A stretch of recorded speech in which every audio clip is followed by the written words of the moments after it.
Ces derniers temps, sur le site psy-coach.fr, nous avons essayé de traiter, d'écrire des articles sur tout ce qu'on appelle les phobies honteuses. C'est-à-dire, il y a des peurs qui sont, on va dire, socialement acceptables et connues. Être claustrophobe, être agoraphobe, j'allais dire, ça fait peur à personne, mais c'est presque ça semble normal et on peut en parler facilement.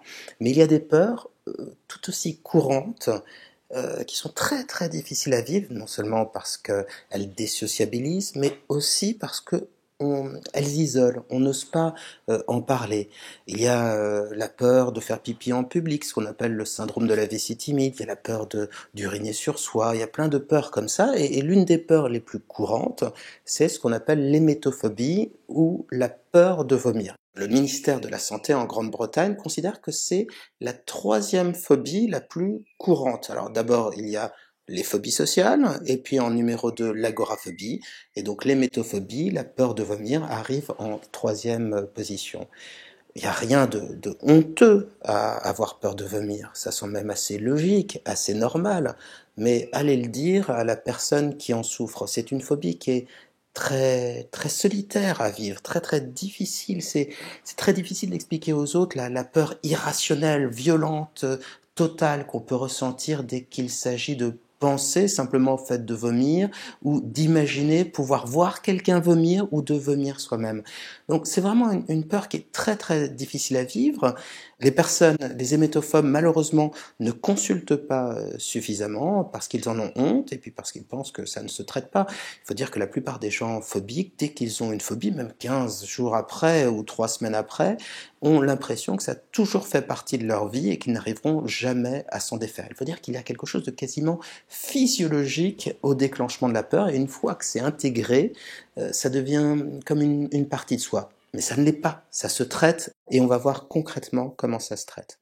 Alors, sur la mise en place, c'est toujours la même chose. C'est comme pour toutes les phobies, ça arrive à un moment où on est fragilisé.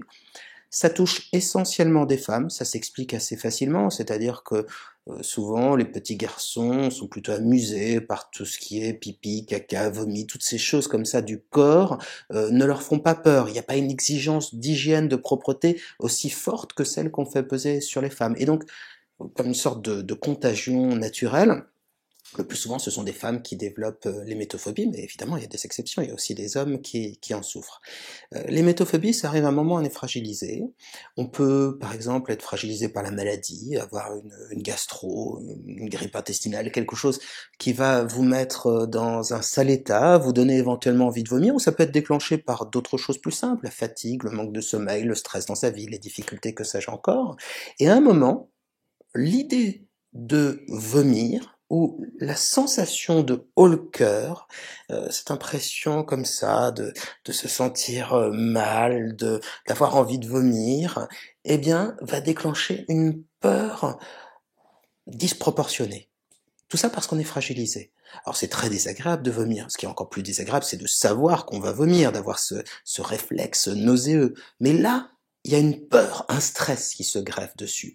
Ce stress renforce l'impression nauséeuse, ou de toute façon ce stress crée du stress, il crée encore plus de stress, plus on lutte, plus ça se renforce, et donc tout naturellement se met en place une peur qui va se porter sur le fait soit de vomir, soit de voir d'autres personnes vomir. Alors ne vous fiez pas à ce que vous trouverez sur le net éventuellement, où on décrit l'hémétophobie comme la peur de vomir uniquement. C'est aussi la peur de voir des gens vomir. Alors, quand on y pense comme ça semble pas impressionnant, mais quand on se dit que les personnes hémétophobes, vous peut-être qui regardez la vidéo, êtes obligés de toujours avoir du gel hydroalcoolique sur vous, de vous laver très fréquemment les mains, toujours obligés de regarder autour de soi s'il y a un enfant qui est malade, si quelqu'un a trop bu, être toujours obligé de voir en fonction de ce que l'on a mangé si on se sent bien ou mal, si on a un peu mal au cœur ou si ça passe.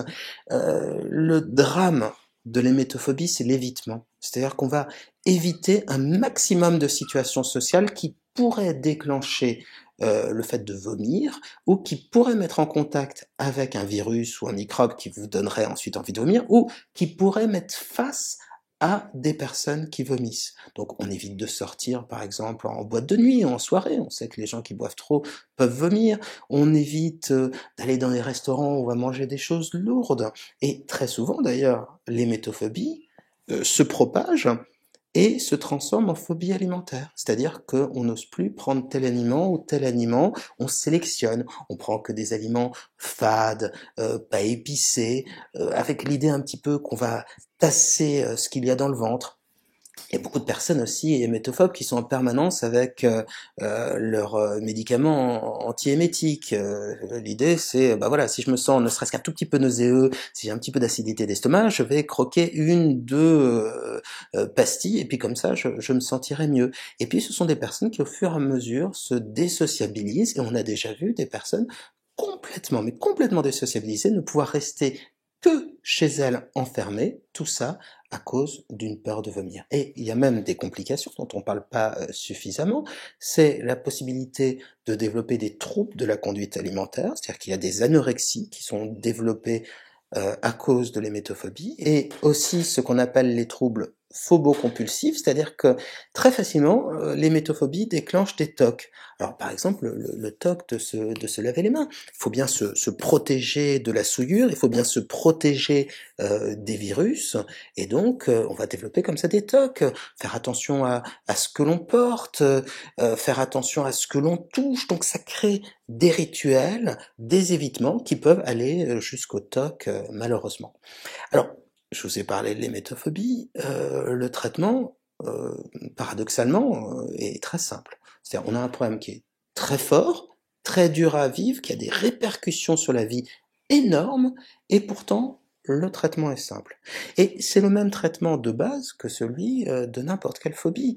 Le principe déjà, c'est de faire énormément de relaxation au départ, donc des exercices au travers de la respiration, de la détente musculaire, on peut utiliser l'hypnose, on peut utiliser la méditation, on en fait en tout cas beaucoup, beaucoup, beaucoup, parce que comme ça, on va diminuer en général le stress, et puis une fois qu'on a bien diminué le stress, on apprend à gérer les pics de stress, donc éventuellement l'envie de vomir, mais déclenchée par le stress, ou l'attaque panique, et on va également apprendre à stopper ces ruminations, c'est-à-dire toutes ces idées négatives, la peur qu'on a à l'avance, ce qu'on appelle l'anticipation, l'idée de tiens, je vais aller ce soir à tel endroit, est-ce que je risque d'être confronté à telle personne, qu'est-ce que je dois faire pour me protéger, etc., etc. Donc on va enlever cette anticipation qui participe notablement à la phobie, et puis au fur et à mesure, une fois qu'on se sent bien mieux dans son corps, eh bien, on apprend progressivement, j'insiste sur le côté progressif, c'est-à-dire qu'il n'y a pas de mise en danger, on apprend progressivement à s'exposer à ces peurs, mais comme on est relaxé, comme le stress ne vient plus, eh bien ces peurs diminuent de plus en plus. C'est ce qu'on appelle la désensibilisation, qui se passe à peu près en 6 mois quand il s'agit d'une thérapie comportementale, et qui se passe grosso modo entre 2 à 3 mois lorsqu'il s'agit d'une thérapie brève. Alors, l'hémétophobie, c'est vraiment un problème complexe. Il y a beaucoup, beaucoup de choses à dire que malheureusement je ne pourrais pas résumer dans cette vidéo. Donc, ce que je vous conseille, c'est d'aller sur le site psy-coach.fr. Vous y trouverez un article très détaillé et très bien fait sur l'hémétophobie. On y parle également sur ce site de toutes les phobies sociales, c'est-à-dire toutes les phobies qui ont un lien proche ou lointain avec les contacts sociaux. Et puis on trouve beaucoup de solutions, c'est-à-dire des exercices de relaxation pour diminuer son stress, pour prendre finalement en main et par soi-même son début de traitement. Et puis, si besoin, vous aurez également la liste de psy et de coachs spécialisés dans le traitement de l'hémétophobie et spécialisés en général dans le traitement des phobies. Donc, je vous encourage vraiment à y aller, à vous renseigner, et puis surtout à commencer à consulter, quel que soit le psy que vous choisissez, parce que les solutions existent, et c'est pas parce que le problème est très impressionnant, c'est pas aussi parce qu'on est très très pessimiste quand on a une phobie qu'il ne faut pas se soigner, bien au contraire.